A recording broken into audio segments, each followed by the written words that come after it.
all this stuff like, women are impressed by this or that. They're impressed by a good person, like a good guy. That's first and foremost. You don't have to buy that Ferrari and then be like, hey, if you're an asshole in a Ferrari, nobody cares. Like, they're going to like your car, but they're not going to like you. So it's like, forget it. Exactly. Don't be the asshole in the Ferrari. Just remember that.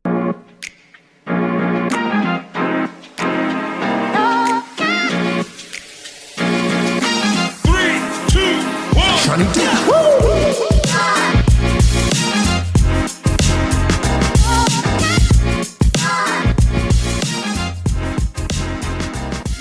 Hello, and welcome to Situaseans podcast. I'm your host, Sean Michael Williams, aka Seanydoo. You can call me Sean, Seanydoo. Does not matter to me. I'm just glad that y'all are here. I got a special guest here. This is a funny guy right here. I got a whole lot. I cannot wait to unpack so much with this guy. Who is this guest? Well, you know what? I'm gonna go ahead and introduce him. So my guest, Raghu, he's been performing stand-up since 2010. All right, yeah, he's been performing all over the country at notable clubs such as the Comedy Store, Caroline's on Broadway, Zanies, the Laugh Factory. So many. Like, he just touring all around like the States, man. Like, he's a busy guy to say the least. And he's recently recorded his first comedy special with Dry Bar Comedy called Not Like the Sauce. Okay. I get it, because Raghu, not like the... I love it. He'll be performing later this year at Hollywood Laugh Factory. Oh my goodness, that's huge. Without further ado, please give a warm welcome to my guest, Raghu Adibhatla. Hey, what's up, man? Dude, thank you so much for coming onto the show. Thank you for having me. Yeah. This is great, man. Absolutely, man. And, I just want to say, like, first and foremost, like, your comedy journey, dude, it's just so inspiring. Like, wow. Thanks, man. Yeah, definitely. It's been quite a journey. Yeah. And you've been performing for about 14 years now? Yeah. Wow. It'll be 14 years in August, so... Yeah. Almost there to 14. Yeah. Wow. Okay. Love it. Go all the way to fuck off. Speaking of go all the way to fuck off. I like that, right? I love that, man. Speaking of go all the way to fuck off, get your go all the way to fuck off t-shirts. If you're watching on YouTube, youtube.com, I know, right? Yeah. Like, you can see the shirt pop up right here, and you'll see the little discount code. So get your go all the way to fuck off t-shirts. All right. Or go to situationspodcast.com, click on the merch tab. Nice. Yeah, got to go to Plug City. Yeah, so, I want to thank all the listeners for tuning into the podcast. I really appreciate it. Like, whenever you all tune in and share the podcast, share it with the group chat. I know all y'all got group chats out there, so share this podcast with the group chat. You got a group chat, right? Oh, my God. I had many group chats, man. Our family members, like, they're all split up and, every day, WhatsApp. Yeah. Like oh no, another group chat. Some of the same people in the other one. It's like it's too many group chats to keep up with, right? Yeah, it's crazy. So share this podcast with your group chat, because we appreciate that, and this helps the podcast grow. So for those of you that are new to the podcast, for the first-time listeners, this podcast is about dating, relationships, mental and emotional life experiences. Ooh, fucking we! Awesome. And I want you all to also sign up for the Patreon, patreon.com/situationspodcast. And that's the exclusive community where I share, dating app screenshots from like the dating apps that, like conversations that I've had whenever I go out on dates. I share the unhinged shit that I get, It gets wild in the Patreon. It gets wild. We do dating app makeovers. And nice. Also you get, we're starting to do some giveaways as well, and merch and stuff. So get on over to the Patreon and get all the exclusive content. All right, y'all. Awesome. So today we're going to be talking about balancing comedy life, the work life, and family life balance. So much stuff going on, man. You got a busy schedule, sir. Yeah. And we're going to be unpacking a few hinged or unhinged dating app prompts. So cool. I know, you're a happily married man, but I know, I'm sure you have heard about some unhinged shit that people put on dating apps. I got friends who are single, so I hear it all the time. They're stressed out, man. It's like sometimes you got to do the unconventional route, and Exactly. But yeah, no, yeah, like a lot of people, yeah, I am married, but like I used to be single, but I was single at a time where there were no apps, like there weren't that many. Yes, I'm that old. We had to go on a website. We couldn't just swipe right or left, Right, exactly. Like there was more work involved in yeah, but it was simple though. It was simple, Yeah. Yeah, no, absolutely. It gets wild out here on these dating apps for sure. So yeah, like I cannot wait to jump on into this. So Raghu, whenever I have like a guest on the show, actually, you know what? I want to take it like a step back. So Raghu and I actually know each other. Yes, we do. Yes, we want to share with the audience how we know each other. Oh man, we actually, you see us right now. Right, we're actually serious. Like we work together. Oh yeah, and we're on a call like every day, and we actually talk about work. Yeah, we talk about data and all this stuff. And right. So seeing Sean in this limelight, it's like but it's great to see like our coworkers like do other things, other than work. So like Sean, you're in theater, and then I know some other people they're into stuff. So it's great to see this dynamic, Yeah, exactly. We're not on a conference call or something. Exactly. So yeah, and I definitely want to be like, oh yeah, did you bring a data list to? Yeah, exactly. Okay. Did you, Sean? I was going to ask you about it. Dang. This would be the perfect time to unpack that data list. Oh man! If our managers are watching or listening, like we got a data list. No, I'm just kidding. No, I know, right? Oh, man. Oh goodness, yes. So as you all know, like Raghu and I, so like as you said, like we both work together, and it's always a good time. Like of course, to your point, the whole corporate side of us versus the fun side of us outside of work is two different things. But yeah, it's good to see. Absolutely.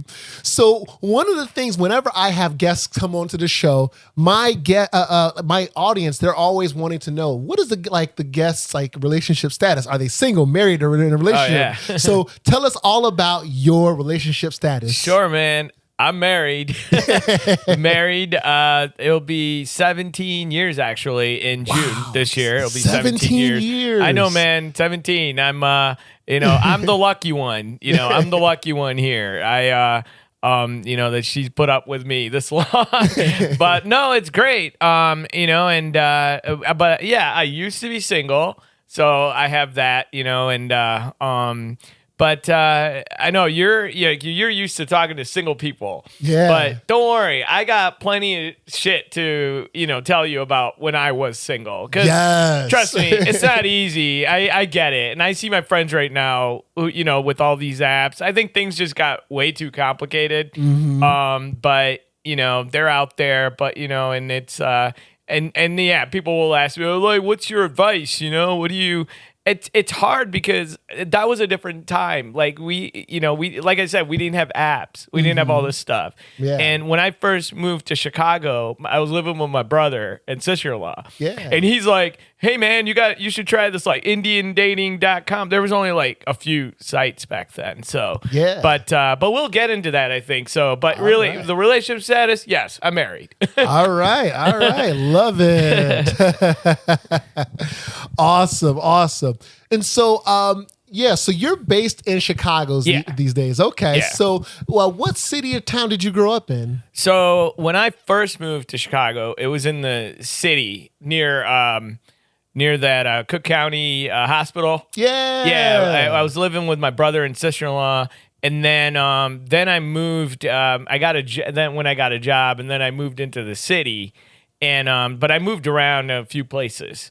I was like right in the middle of like Russian Division area. Yeah. Medical district. I had my apartment was like 600 square feet. My bed came out of a wall. I did all that, man. Like seriously, and then moved up north a bit. Then when I got married, we were back in that, we were on like near Division. Mm-hmm. And then I went up to north to Edgewater, and that's where I was for like 10 years. Right. So most of my city life was up in Edgewater. like near the lake. You know, we were close to the lake and all. Yeah. Now I'm a suburban guy. I'm a suburban dad, you guys. That's what I became. I mow the lawn. Well, not anymore, but we get, we got lawn care. You don't have to deal with that, Sean, right? Like shoveling snow. Like, I do all that. We're out in near Naperville. So all right. Yeah. Love it. Love it. So been everywhere. Yeah. Awesome. And so so even like back in your single days, did you ever have like any funny or really interesting experiences you want to share? Oh yeah. So there's like 2 or 3 that I want to share. And it was because it was hard. And the thing is, like, I knew I was going to meet an Indian girl because, my parents, like, especially my mom, like, it was a lot of pressure about, like, they have to speak the same language and everything. Mm-hmm. And I thought I'd meet her halfway. Yeah. I don't care about the language and all that. At least, okay, fine, Indian girl. All right, I'll meet you halfway, mom. Like, but, I met this one girl. We were talking, right? Everything was great. And then she gave me a sign straight up, was like, if I call you a lot, that means I like you. And then she left me a voicemail once. I remember she said, see, this is a sign that I like you. I actually leaving a voicemail. And then I don't know what happened. Like, I didn't really hear from her. And then we didn't really get a chance to meet up either. And then she goes, her reason that she didn't want to continue was, oh, I see myself with somebody who's Hindu. Hello?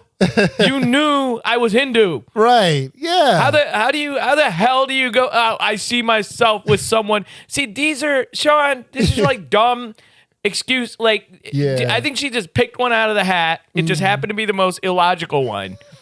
Just tell me you don't like me. Just tell me I sound weird. Just tell me something. Right. Don't tell me this bullshit that we've already talked about. Exactly. That was crazy. And I actually traveled a bit too to meet girls, and I went to Tampa. Yeah, I flew to Tampa, Sean. Damn, a whole flight ticket. What do you guys do? Take an Uber? Exactly. I flew, Sean. I flew to Tampa just to and I get there, and this was a girl like I talked to online, like video, everything, and I get there. And then I meet her dad. Wow. Like, this is that strict dad. Right? Very strict. Like, he terrified me.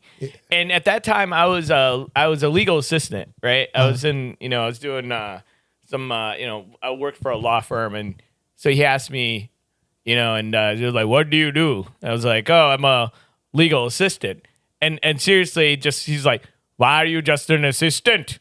Why don't you become a lawyer? That was he was so strict about what I was doing. And I get it. Like, oh, I'm sorry, I'm not a doctor. I think that's where it was going with this. I don't know. Yeah. But he terrified me. So I had to be straight up with her. When I went back, I was like, look, your dad scares the hell out of me. Yeah. I don't think this is going to be really bad. All right.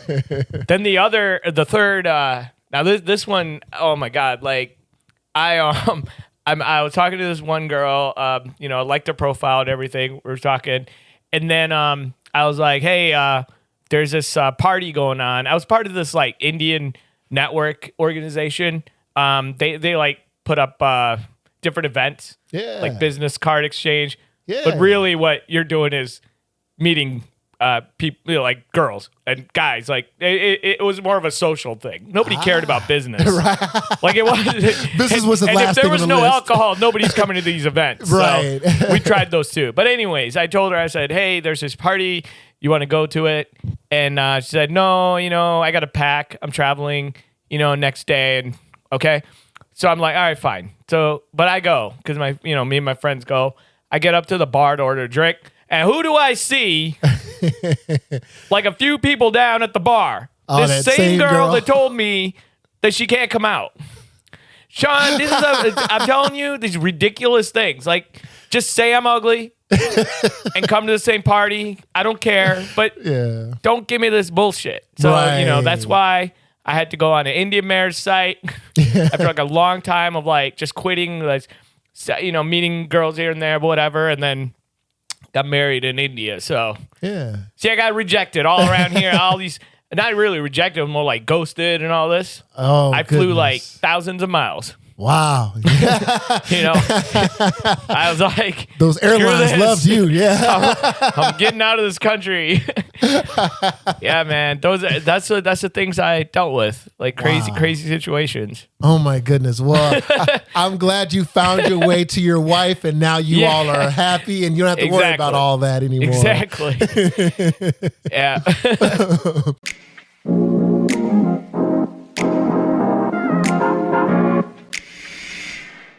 Trying to improve your skincare game? Guess what? I got a little something for you. You can improve the health of your skincare with the Vogue approved. Yes, you heard that right. Vogue as in Vogue magazines, the models. Yes, that Vogue. The Vogue approved beauty product, Herbal Face Food, the most potent anti-aging, multi-correction skincare product on the market. Yes.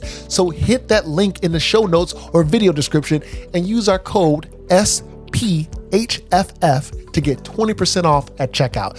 Visit herbalfacefood.com to get started. That's herbalfacefood.com. All right. And use code S as in Sam, P as in pineapple, H as in Henry, F as in Frank, F as in Frank to get 20% off at checkout. That's SPHFF to get 20% off. All right.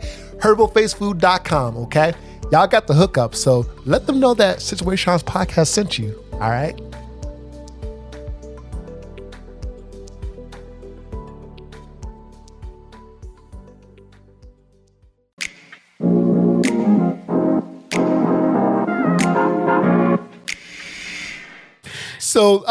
So even though like you're happily married these days, what are your thoughts about the dating scene in Chicago from what you hear from your straight like your what do you call it, like your single friends? Yeah, no, they're frustrated. It's tough because like I think there are a lot of like criteria that you put on there and like, you know, a lot of options of what you do and then there's a lot to do now, and with social media especially, I think there's a lot of pressure there.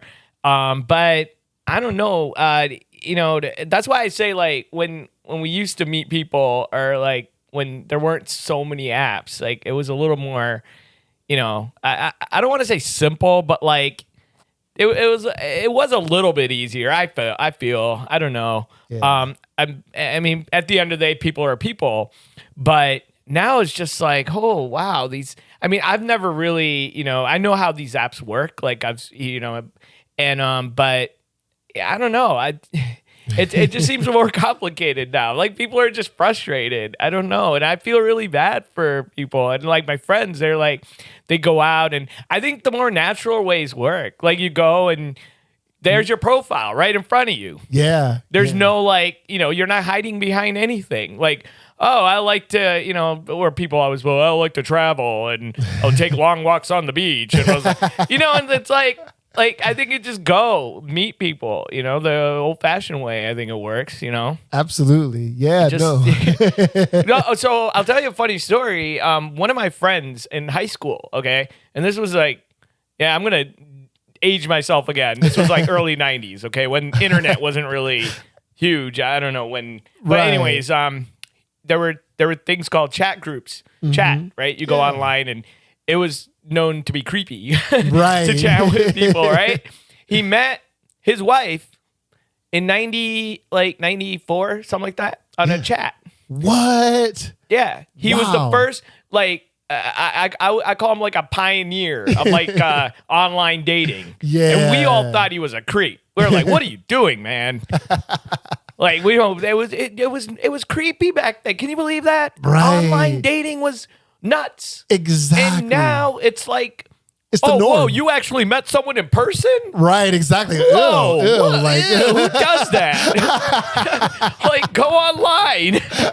Now it's the opposite. Now it's like if you actually meet someone in person, we're like, wow, you didn't use Hinge, or you know, it's easier now. Right. Yeah. But yeah, this guy got married. They're still married. Like it's, you know, it was amazing. So there's these stories and then I knew another couple. They met while playing Yahoo chat or Yahoo game, like a Yahoo game. Yeah. Wow. Just randomly, they were playing a game together. They started talking, I guess, in that game. Yeah.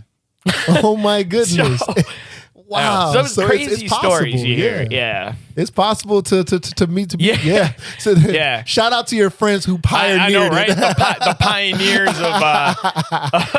of chatting and online dating. They did it.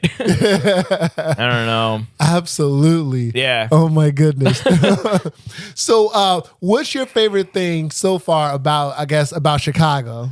Chicago, I like the people. You can really strike up a conversation with anybody. You can ask somebody, hey, where a street is or something, and you're not going to get a crazy answer like, hey, I don't have time or something. They won't pull a New Yorker. You got the small town feel, but it's also the most beautiful cities. I mean, I love how the rivers go through the city.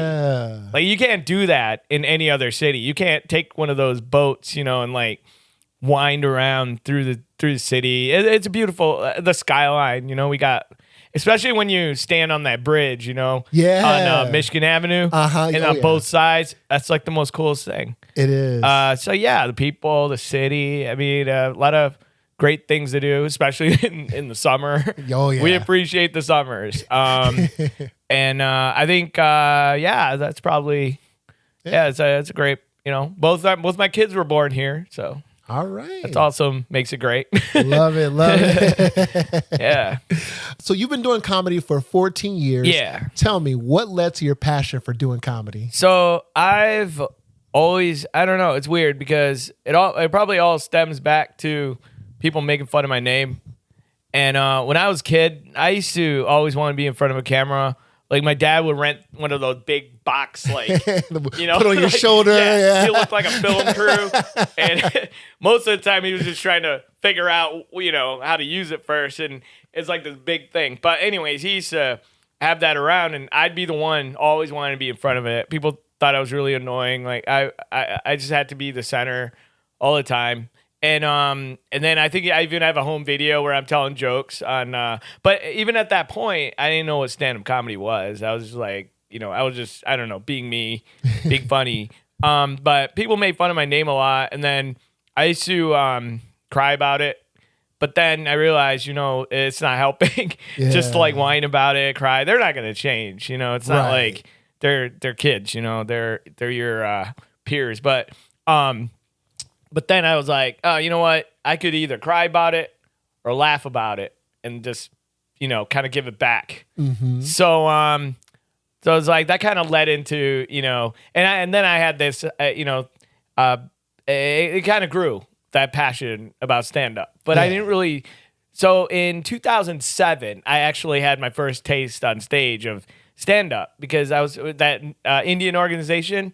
I was on the board, and they had this, like, gala. They were changing hands to the next board members. So there was going to be a comedian that came, and I just opened my mouth, and I'm like, hey, could I open for him? Well, I never did stand up at all. Yeah. I went up there. I talked straight for like 8 minutes without a breath. Like, I just, stand up, when you deliver, it's all about pauses, like taking a breath.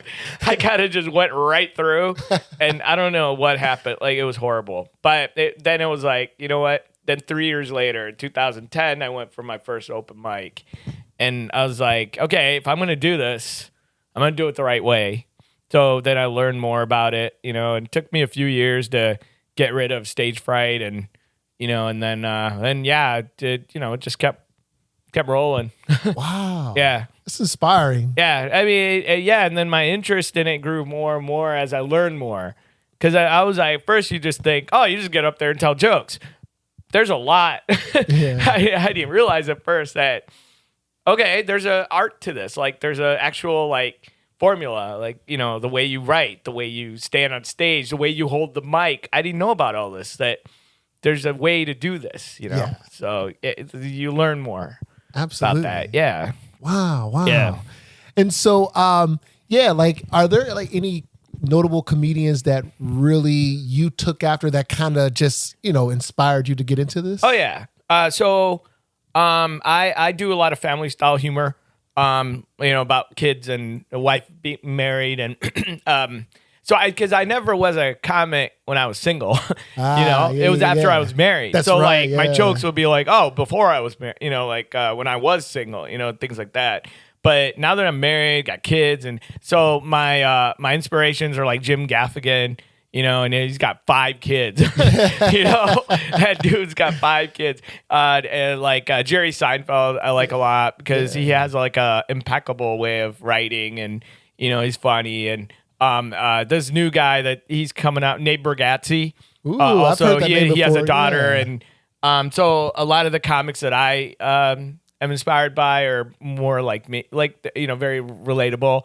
But even back, George Carlin, I really loved the way he did his political stuff, and so they're probably my favorites. All right. Yeah. Awesome. And so what is it like touring so many like different cities as a comedian? Yeah. And do you have like a favorite city that really stands out to you that you're like, I love performing here? Yeah. So it's great to go from, you go to the big city or you can go to a small town, and the audience varies.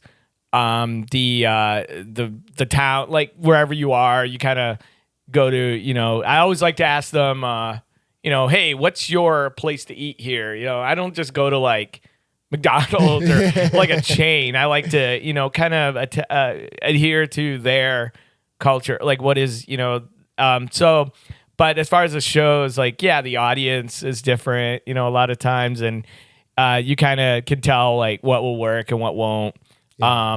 But it's nice to get these different flavors. As far as like favorite city, New York was a lot of fun. Before I did stand up, I didn't realize how, people always talk about comedy in New York, but holy crap, like every corner has a stand up comedy. I did a brunch show once there. People are eating an omelet. Yeah. Wow. Like watching me do stand up. It was like 11, 12 o'clock. It was fun. And they have brunch shows. New York is a fun city. LA is a lot of fun. It's like a melting pot of like different arts, like a lot of actors and people who do, a lot of things. But I have my favorites there, and it's a fun city. I don't know if I could ever live in LA, but visiting is fun. And then I've been to these small towns, so. Wow. I don't really, it's funny because like, if I don't have one that's like my absolute favorite. It's just great to like because every city and town has its own kind of thing, Absolutely. Yeah, because the people were always great. Like I've never had a bad experience, like anybody rude or something, It's always, and I think one of the reasons, and you definitely, if you, right when you walk in, you show respect, they'll show respect. That's kind of what I've always adhered to. Yeah. Is like, I'm going to, wherever I go, I'm just going to be, me. Regular. I'm not, I'm just going to, make friends, and, it's always great. Good. Meeting different people. Absolutely. Yeah. Yeah. And even the fact that you're, like traveling so much, doing like these shows and keeping up with like your day job. So it's like, corporate by day, comedian by night thing. It's, it's one of the things that I, when I came into this was like, I knew I'm married, and, there are a lot of comedians who are married, but it all depends on how you want to do it, because do you want to ignore your family and then just go as much as you want? I mean, exactly. Yeah. If you want to, fine. Like I'm not one to, do you, Yeah. I'm like, I don't want to, so I try to find a balance. And right now it's a little easier because I'm not on the road as much as like all these other comics are. Like they hustle a lot, which is great. Yeah. I'm trying to find my balance. I'm trying to say, I want to do shows, but I also want to be home. And like for instance, I'm supposed to do like a cruise at some point, and like they're trying to find me a show, but but I think one of the reasons it's kind of difficult is I blacked out all the holidays and all that because people do cruises around holidays a lot. Yeah. So I kind of was like, I avoided those days, like around Christmas. And and then all the birthdays, and I block out all these, and I only give them the times that are available, which is like all those other, working around those dates. So, so I make sure to do that. And I mean, I would love to do a tour sometime. I think once, like, I would love to do like a 2-3 week tour or month tour and just say, hey, experience it, but I don't really want to be the one to keep doing it. Yeah. If I can find a balance, and right now I'm able to do that. So, I think that's important. Right on. I mean, because there are times where I have to decline shows or I have to cancel, like, and hey, my son is sick or, things come up. And the great thing is they're always, hey, family first, it's like, hey, don't worry, I totally understand. So it works out.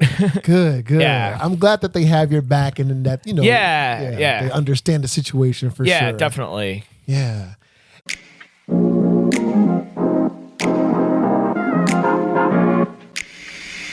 If you're listening on Apple Podcasts or Spotify, can you do me a really quick favor? Can you please rate and review this podcast? Like hit that 5-star review. Because I do read all the reviews because this helps me know how this podcast is helping others and how this podcast is serving you, because my job as a host is to serve you this podcast the way that you would prefer it to be.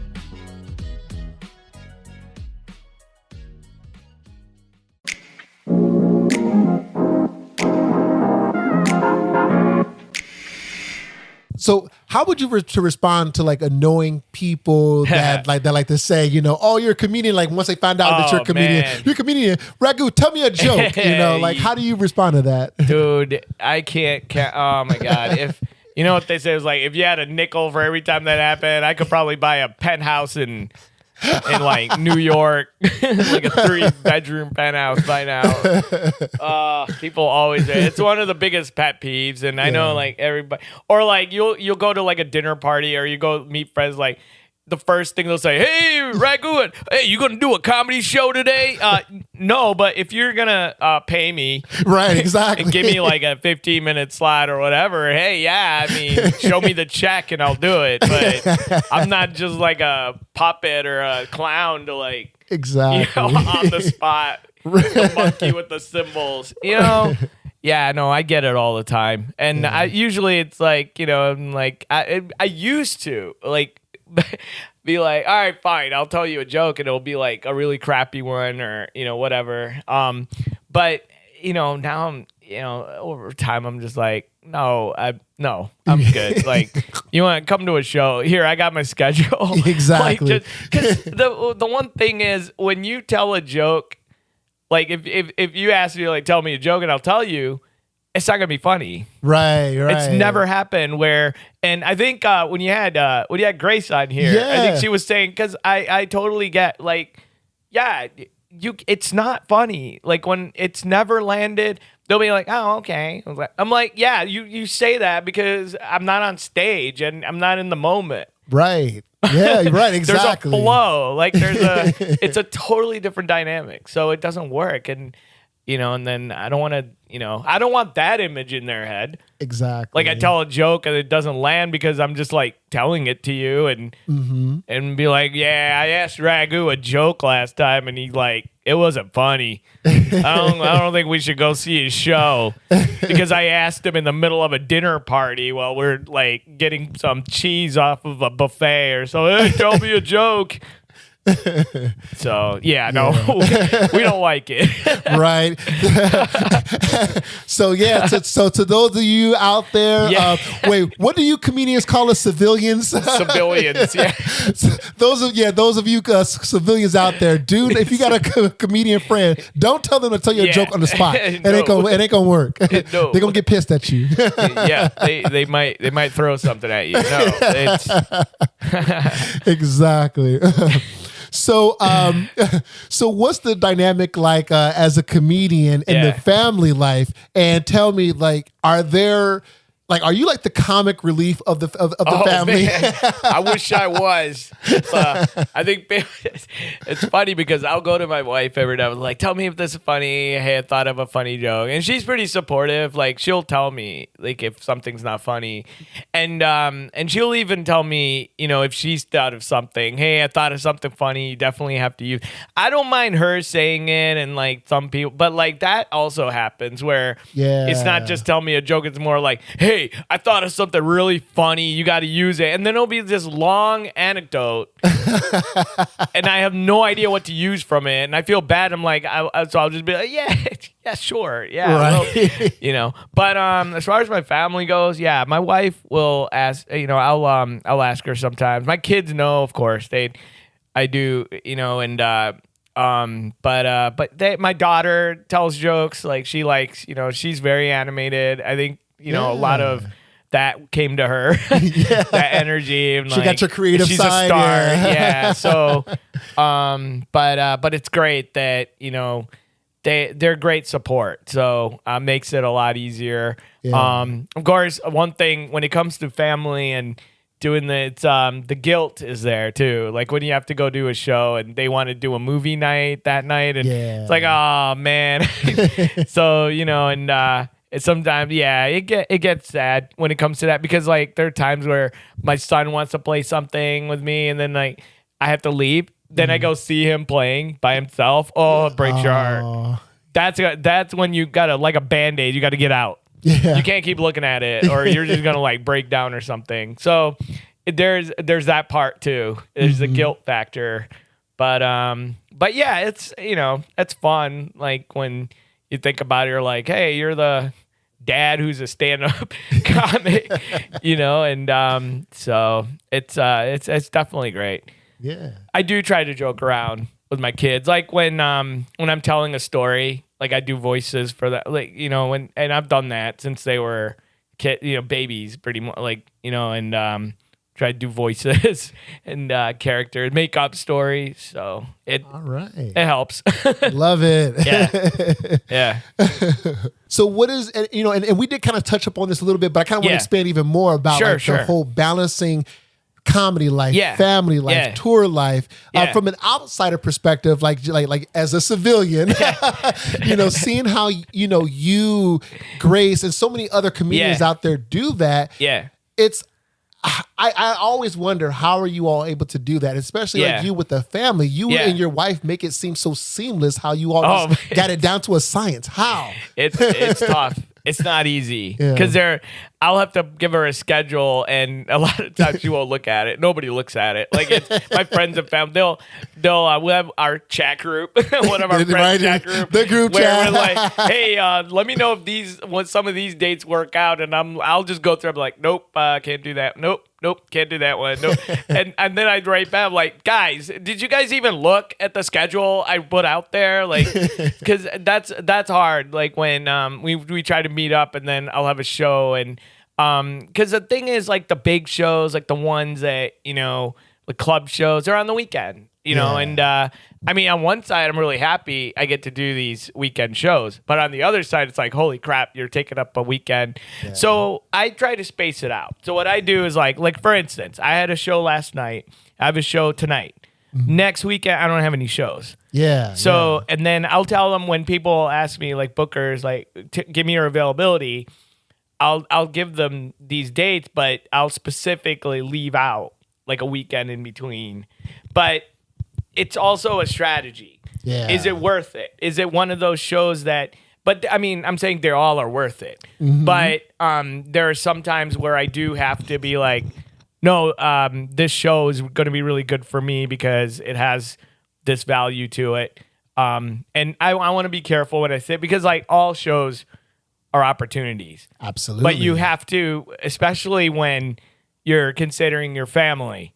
Of course, when you're single or when you're out there, go for it. Yeah. Do whatever you can. When you're in my situation, it's like I really have to. There's a strategy to it too. Absolutely, it's not just your schedule; it's also your wife's schedule, your kid's schedule. And then there's a balance I have to keep, and and then I do private shows as well. All right. So birthday parties and all that. Yeah. Those I always take because they always say corporate gigs, private gigs, they pay. Like if you want a big buck right away, you do a corporate show or like a private gig. Because they're like, they're set up a different way. So absolutely. But yeah. Wow. Okay. All right. I'm glad that you that you and your wife are able to find that balance, and you make it work with your schedule, your kids' schedules, wife's schedules. Definitely. Yeah, it's not easy, but you gotta you gotta do what you gotta do, I guess. Absolutely.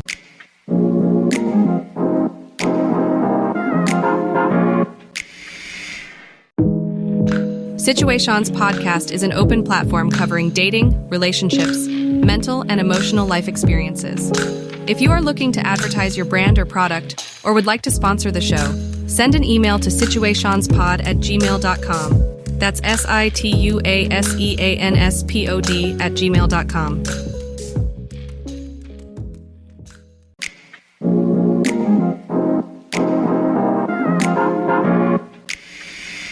So, what do you think are keys to a successful relationship? Oh, wow. I think one thing is being honest, but also taking time for each other. Even no matter how busy you are, and I'm always learning. I'm not perfect, and I'm not, and it's not easy, but I think it takes, like they say, two to tango. Comes from, you both gotta, work at it. And we have our little quirks and our fun stuff, like what we, but then when you have kids, it's like, it's all about the kids, and, but don't forget to leave time for each other. Yes. I think that's important. But, you're on this journey together. Are you asking like when to get it into a relationship, or I think I'm talking more on a marriage here, but I don't want to jump into marriage yet, but you're talking about like relationships, right? Like when you start out. Yeah, like either or, even for like the folks that are single that want to get into a relationship. Yeah, any advice you can offer. I guess same thing translates. I mean, this all, a relationship, I mean, it's like whether you're married, not married, you're dating, you're still giving time for each other. And I think listening is very good. Always listen, and always good conversation, and respect is huge. And I think just have fun, like just learn about each other. Like when you're dating and when you're getting into a relationship, it's very that's a key. Learn about each other. What do you like? What do you not like? What do you and pay attention to all that, because that's gonna keep going. Because like women, they respect that when you remember things, right? Yes. Like when you get married and you do things and you do something where you remembered from, you'd be like, oh, I remember you told me that you like this kind of flower, and things. Sometimes I got to follow my own advice too, Sean. Like this is it's like, but I think those things are important. Like really understanding, and definitely trust, and being honest. Absolutely. And a lot of times it's not easy, but you know what? As long as both of you are willing to work it out and get through stuff, All right. That, hope that made sense. It makes so much sense. And, and if y'all are listening, like, take that into consideration. Like, love, trust, like be kind to yourself, listen to each other. Yeah. Listen to your woman. Yes. Happy, what's that? What's that? Like. Happy wife, happy life. Although my wife's going to listen to it. I know she's going to listen. It's like, he doesn't listen. He doesn't listen.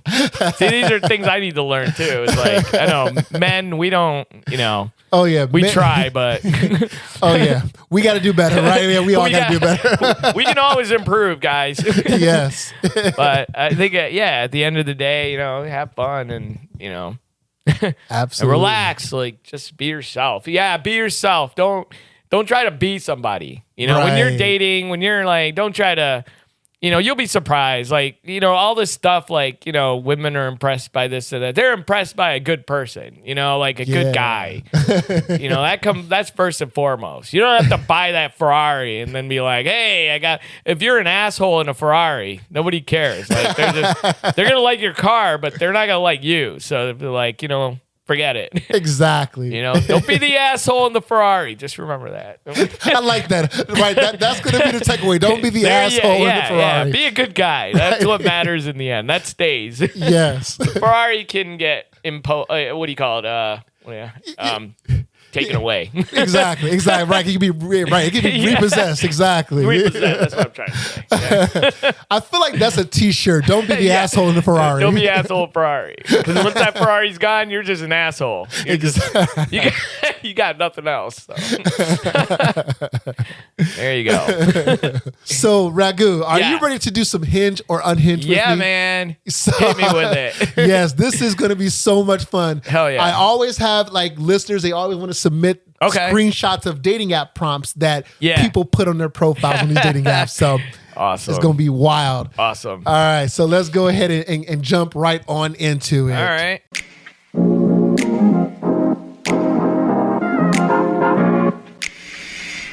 All right. So here we go. Okay. So this first one says, all right, one thing I'll never do again. Total a third car. Is this hinged as in green flag or unhinged as in red flag deal breaker? Okay, so unhinged is red. That's a red flag. Well, okay, here's one thing. This person can afford 3 cars, like right. So I don't know, like, oh wow, like they must be rich. I don't know, third car, but they drive like shit. Right. So yeah, I don't know. Unhinged. I think that's unhinged. That's a red flag. If you're gonna keep totaling the car that you bought, I just want to know, what does their insurance policy look like? I don't think anybody's gonna. Right. Yeah, they're not in anybody's good hands. They're right? not. They're it definitely ain't all state. No, they ain't all state. That's for sure. They're all fucked up. They're all sorts of. They're different. Yeah.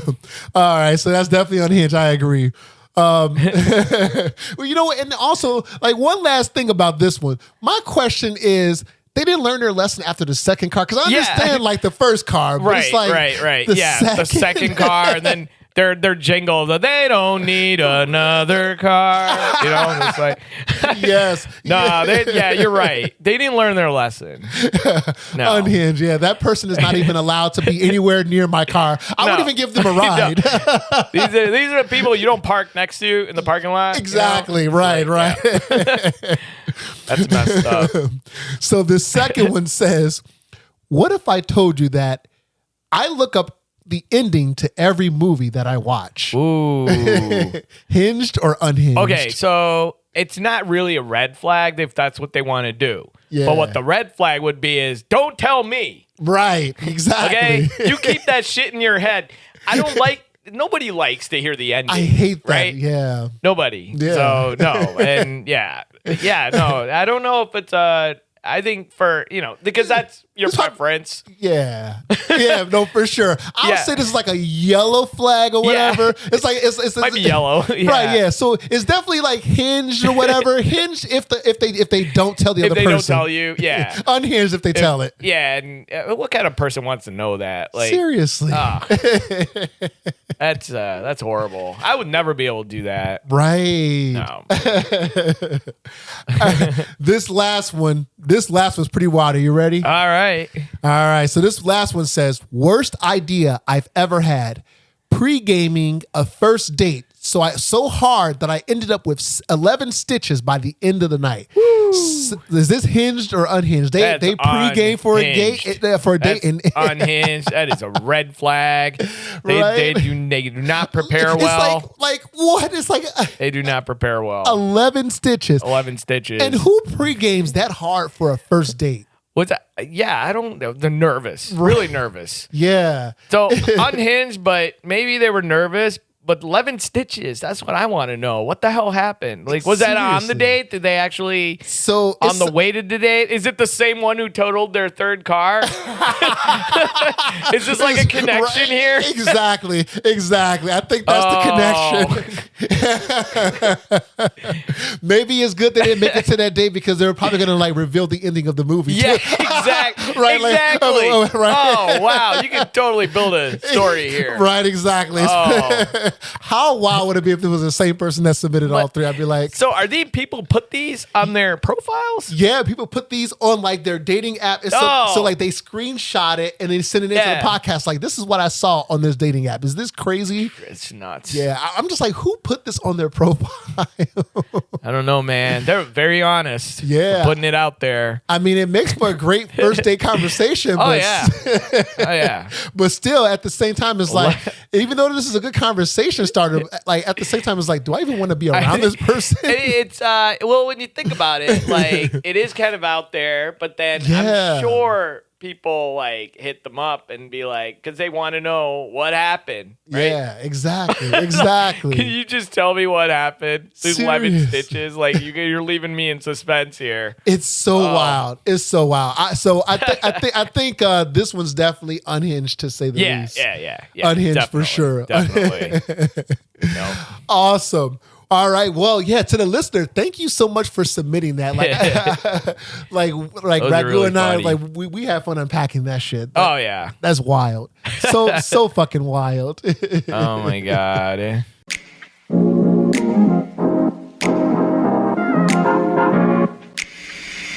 So, Raghu, thank you so much for, coming on to the show, unpacking this all with me. Wow. I feel like we definitely gave these listeners some stuff to think about and to go back with. And I want to know, and the listeners want to know too, where can we find you? Give us like your Instagram handle, all that stuff, how we can find you. Sure. So I'm on Instagram at RRA Comic. So RRACOMIC. I'm also trying to be on TikTok. I put in some clips up there. All right. It's at RACOMIC. All right. And I'm on Facebook. So you can look at my name and just, write it out. Is it right? I can spell it out, but it's, just read it and then put it in Facebook. But I'm on Facebook too. I'm not on YouTube, although I do have a clip up there, but come see a show. Don't look at YouTube. Yeah. So go find Raghu. And so at the time of this recording, so we record in advance and everything. Right. So even though we're recording in February, this will come out in May. May? Yeah. Okay. Okay. So so I'm sure you'll have tons of shows lined up by then. You'll be able to share everything. Yeah. Yeah, definitely. Nothing on the calendar right now. Although I am going to be at the Hollywood Laugh Factory. That's in September. So all right. It's September 29th. It's called the Chocolate Sundays Showcase. And an interesting fact about this is they're 4 years waitlisted, meaning they're booked 4 years out. Damn. So I'm very excited that I got a spot on this show. And it's this year, not in 4 years. So if you're in the Hollywood, LA area in that September weekend, it's September 29th at the Hollywood Laugh Factory. Wow. Well, I will definitely be there because I'll be moved by then. So that's right. You're going. I'll see you there, Sean. Yeah. Yes. That's awesome. That's right. Yeah. All right. I'm excited for your LA tour. Let's do this. Yes. And I'm excited for you. You got a new chapter coming up. Absolutely. In the West Coast. That's awesome. Yeah. Cannot wait. Yeah. So if you all want to submit your stories and anything that you're going through, submit your stories to situationspodcast.com/submit. That's the first way. Or if you have a dating ick, if a guy sent a dick pic or just did something unhinged, or if a woman did something unhinged on a date, send that situation. Don't send a dick pic. We don't want that shit. Oh no. But, tell us about the situation. So send that ick to situationspodcast.com/ick. All right. And if you want to submit your voicemail submission, 312-586-2664. It's a hotline. Let it ring to voicemails. Submit your voicemail submission. And then the last way is send us an email, situationspod@gmail.com.